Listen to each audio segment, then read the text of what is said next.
हाय दोस्तों, फिर से स्वागत है आपका अपना यूट्यूब चैनल हंटर सोर्स पे। आज लाए और एक नया वीडियो जो कि आज सभी डिपार्टमेंट ऑफ पोस्ट एम्प्लॉयज़ और जीडीएस ग्रामीण डाक सेवक के लिए यहाँ एक वीडियो है जो कि आरपीएल और पीएलआई से रिलेटेड है, जो कि यहाँ 19 मार्च 2025 को यह लेटर जारी किया गया है सभी हेड ऑफिस सर्कल्स के लिए।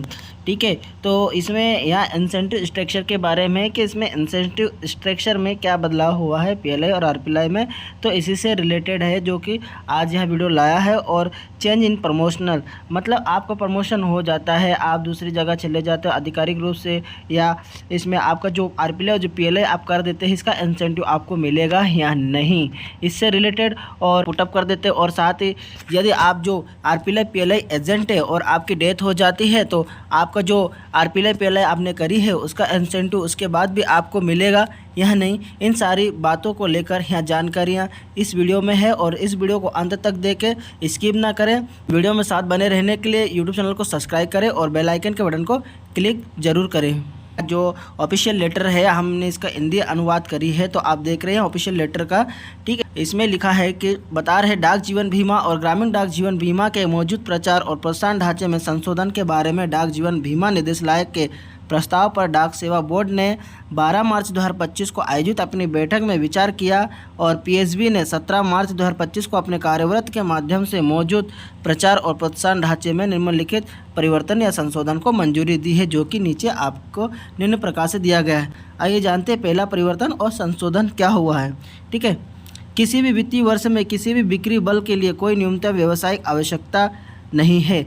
मतलब आपको किसी भी वित्तीय वर्ष में आपके लिए पीएलआई आरपीएल कि आप इतना पीएलआई करो, 3 पीएलआई करो, 4 पीएलआई करो, जो आपका मिनिमम पीएलआई आरपीएल करने का जो टारगेट रहता था वो अब उसको हटा दिया गया, उसको संशोधित कर दिया गया है। अब इसमें कोई न्यूनतम की कोई सीमा नहीं है, आप करो या ना करो। इसमें आपकी जो इंसेंटिव आपकी आनी थी, जो आपका जो लास्ट ईयर आप करके रखते हैं, वो जो इंसेंटिव आपका रिन्यूअल इंसेंटिव आपके अकाउंट में आ जाएगा, आपको मिल जाएगी, आपका जो रिन्यूअल इंसेंटिव आपको मिल जाएगी। ठीक है, इसमें कोई प्रावधान नहीं है कि आप 3 से 4 आरपीएल करो, पीएलआई करो आप जो आने वाले साल में, इससे ऐसा कोई गुंजाइश नहीं है। इन सारी चीज़ों को बदल दी गई है, परिवर्तन हो गई है इसमें। ठीक है, दूसरा पॉइंट देखते हैं। यदि विभागीय कर्मचारियों को ऐसे पद पर पदोन्नति किया जाता है जहां वह नया व्यवसाय अर्जित नहीं कर सकता है, तो आधिकारिक को पदोन्नति से पूर्व उसके द्वारा खरीदी गई पॉलिसियों पर तब तक प्रोत्साहन मिलता रहेगा जब तक कि खरीदी की गई पॉलिसी पर नवीनीकरण प्रीमियम प्राप्त नहीं हो जाता। ठीक है, तो आप समझ रहे हैं कि जो विभागीय कर्मचारी डिपार्टमेंट ऑफ पोस्ट के जो एम्प्लॉयज़ है, या अभी जीडीएस तो है भाई, जीडीएस से अभी जीडीएस एमटीएस में चले जाएंगे। ठीक है ना, तो इस तरह जो आपका विभागीय लेवल में जो प्रमोशन होता है, यदि आपका प्रमोशन ऐसे जगह हो जाती है जहां आपको व्यवसाय अर्जित करने में कठिनाई हो जाती है और आप वहाँ जो आपका आरपीएल पीएलआई का आप जो व्यवसाय है आप अर्जित नहीं कर पाते हैं, तो आपके द्वारा जो पॉलिसी आरपीएल पीएलआई आपने करी है, तो आपका जो उसमें इंसेंटिव मिलना है वह इंसेंटिव आपको रिन्यूअल जो इंसेंटिव प्रीमियम हैगा, जब वहाँ अपना रिन्यूअल प्रीमियम पे करेगा तो तब आपका जो रिन्यूअल इंसेंटिव है आपको प्राप्त होगी।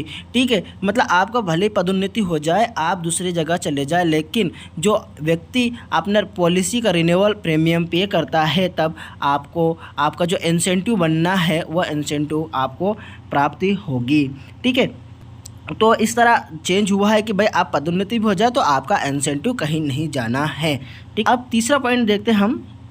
सेल्स फोर्स को कोई प्रोत्साहन नहीं दिया जाएगा यदि डायरेक्ट एजेंट फील्ड ऑफिसर के मामले में किसी भी आपराधिक अपराध, आपराधिक गबन, आपराधिक विश्वासघात, धोखाधड़ी, जालसाजी, किसी आपराधिक अपराध को करने के लिए उकसाने या प्रयास करने, गलत बयानी, बेईमानी, कदाचारी, धोखाधड़ी, चोरी आदि में संलिप्तता से के कारण उसकी नियुक्ति समाप्त की जाती है। और डीए और डीआई जीडीएस के मामले में सेवा नियुक्ति से या बर्खास्त हटाया जाता है।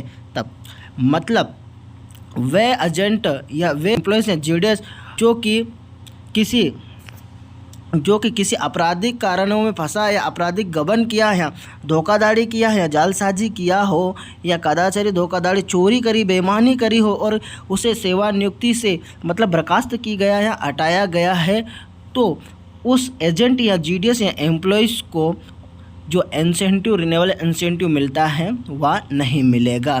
ठीक है ना। मतलब आपको यदि डिपार्टमेंट से आपको बर्खास्त किया जाता है, आपको पुटअप कर दिया जाता है या आपको मतलब आउट कर दिया जाता है, सर्विस से रिमूव कर दिया जाता है, तो जो आपका इंसेंटिव है वो आपको नहीं मिलेगी, जो आपका रिन्यूएबल इंसेंटिव है वो आपको नहीं मिलेगी। ठीक है, तो इस तरह था ये तीसरा पॉइंट। अब चौथा पॉइंट हम देखते हैं, होता है नामांकन सुविधा। ठीक है, नॉमिनी के लिए है। किसी सेल्स फोर्स की मृत्यु की स्थिति में जबकि उसकी एजेंसी चालू है, उसे दे कोई भी प्रोत्साहन राशि यदि वहाँ जीवित होता तो उसके नामित को या उत्तराधिकारी को प्रस्तुत करने पर उसके उत्तराधिकारियों को दी जाएगी। ठीक है, मतलब कि यदि आप एजेंट हो और आपके नॉमिनी, जो आपके एजेंट फॉर्म में जो आप नॉमिनी रखते हैं, यदि आपकी डेथ हो जाती है वर्क पीरियड के दौरान और आपने मान लो पॉलिसी बहुत सारी करी है अपने लास्ट ईयर में और आपका जो रिन्यूअल पेमेंट भी जो पेमेंट की जो किस्तें हैं, प्रीमियम है, वो भी पे हो रहा है, और यदि आपके परिवार में जो आपका नॉमिनी है वो चाहता है कि वहाँ अभी एजेंट के रूम में काम करे आपकी जगह, तो वहाँ आपके एजेंट आईडी को ले सकता है और उसे जो आपका इंसेंटिव है उसे प्राप्ति होगी।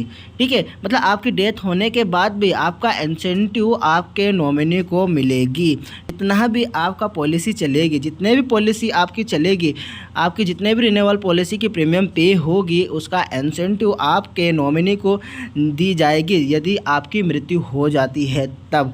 ठीक है, तो इस तरह था जो कि आज इन्होंने यहाँ लेटर जारी करा है। ठीक है, इन्होंने यहाँ लेटर जारी करा है 19 मार्च 2025 को, जिसमें LIRPLI के इंसेंटिव स्ट्रक्चर और कुछ प्रमोशन चेंजेस, जो कुछ चेंजेस हुआ है उसके बदलाव को लेकर यह लेटर जारी किया गया कि भाई यदि आपकी डेथ हो जाती तो आपका जो इंसेंटिव है, आपके एजेंट का इंसेंटिव है वो आपकी नॉमिनी को दी जाएगी। यदि आपको पुटअप या बर्खास्त की जाएगी तो आपको कोई इंसेंटिव प्राप्ति नहीं होगी, और यदि आप बड़े लेवल अच्छे अधिकारी जहाँ आप प्रपोजल या पॉलिसी नहीं कर पाते हैं तो जो आपके द्वारा किए गए जो RPLI PLI है तो उसका इंसेंटिव भी आपको प्राप्ति होगी। ठीक है, तो इस तरह था आज का वीडियो। यदि अच्छा लगा तो वीडियो को लाइक करना, कमेंट करना, और अभी तक यूट्यूब चैनल को सब्सक्राइब नहीं करा तो यूट्यूब चैनल को सब्सक्राइब करें और बेल आइकन के बटन को क्लिक जरूर करें। धन्यवाद।